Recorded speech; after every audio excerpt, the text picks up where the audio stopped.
Ah, sige, Tera. Ang pandang ay sila mga kasuha. 2020 tapos gaya sila.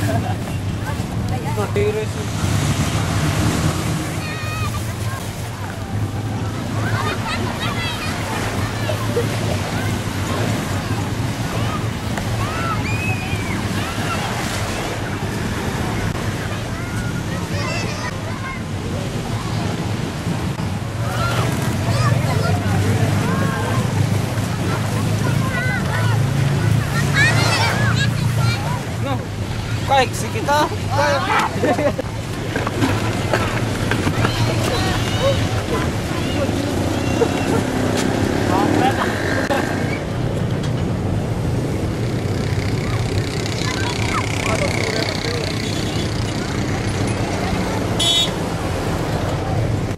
Parehas hindi para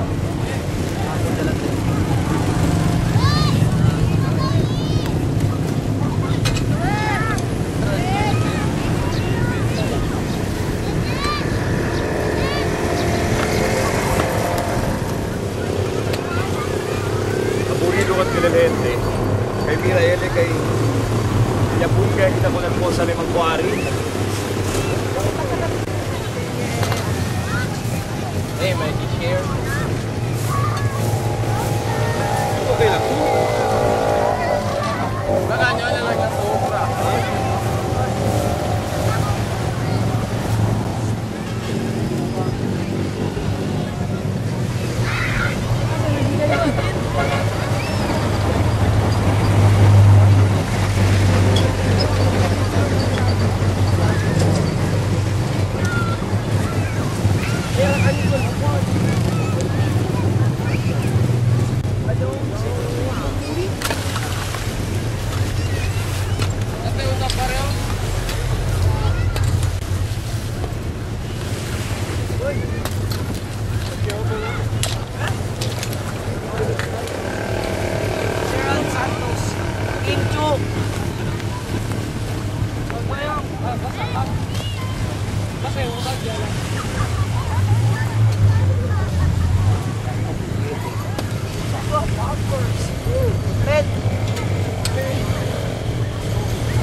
Karamihan talaga volunteers, meron din yung mga summer jobbers, pero nagko-coordinate kami like ngayon, kasama namin yung volunteering group din ng Barangay Kawakawa, San Jose Kawakawa, tapos nandito din yung Office of General Services Office.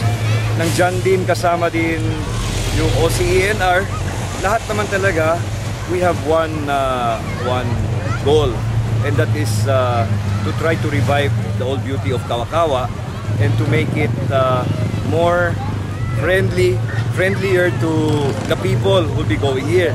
Despite the fact that there's a warning already that this is not supposed to be a swimming area, nakita nyo naman, ang dami pa rin pupunta dito.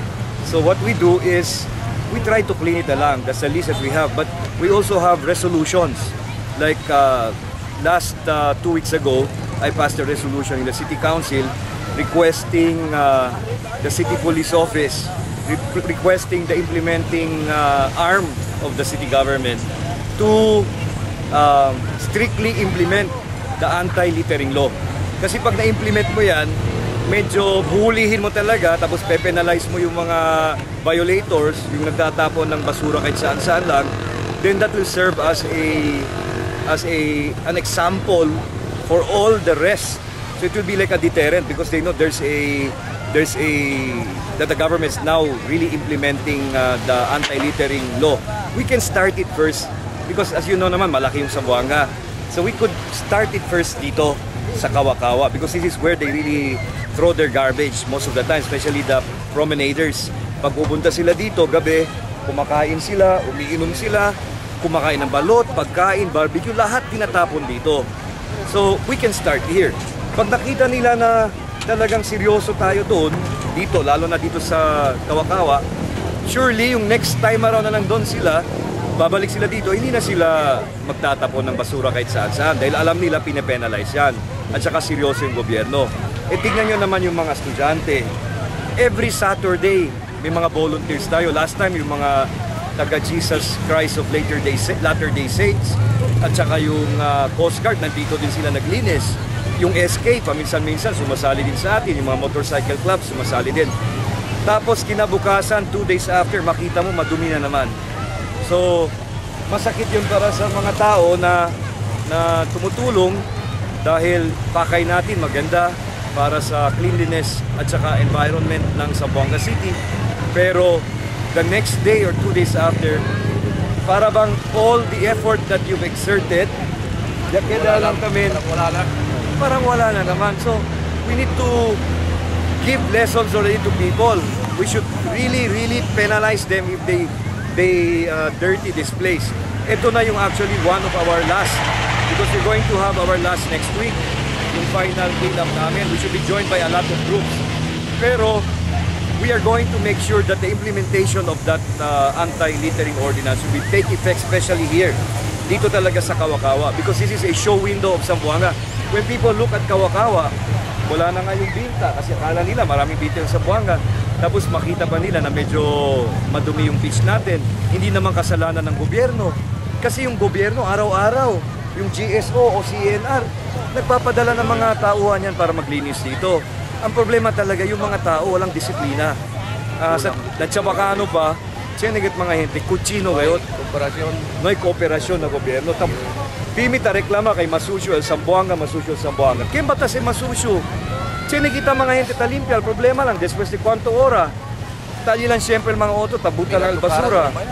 Masusyo también. Kabar kulpa pa na gobyerno, Chinebes. So that is really unfair. So now we're seeking for the strict implementation. Uwi ngayon, ngayon makita kay Bersi, ngayon sila sen para paga. First of all, porque sila tatira basura donde lang. Kaya po, ano masasabi niyo po sa... Maganda kasi ito para maganda yung kan natin dito, linisin natin yung kan. Dahil para sa atin naman natin ito eh. Dapat lang tulong tayo lahat dito para maging malinis yung kan natin karagatan. Sir, kayo po, satisfied po pa kayo sa dami ng mga kabataan ngayon na sumasabi dito sa campaign ni Commissioner BP?